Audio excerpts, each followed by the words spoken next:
entre los charcos de la última lluvia. Y a una esquina no muy frecuentada. Y una ciudad sucia y olvidada. Llega el cantor a empezar la jornada.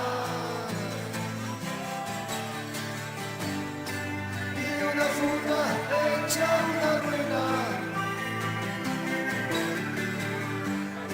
Saca a su amiga, vieja y gastada. Haciendo un poco sus cuerdas cansadas. Mientras la gente pasa apresurada. Y nadie sabe cómo pasa su vida. Nadie se entera cómo su vida pasa.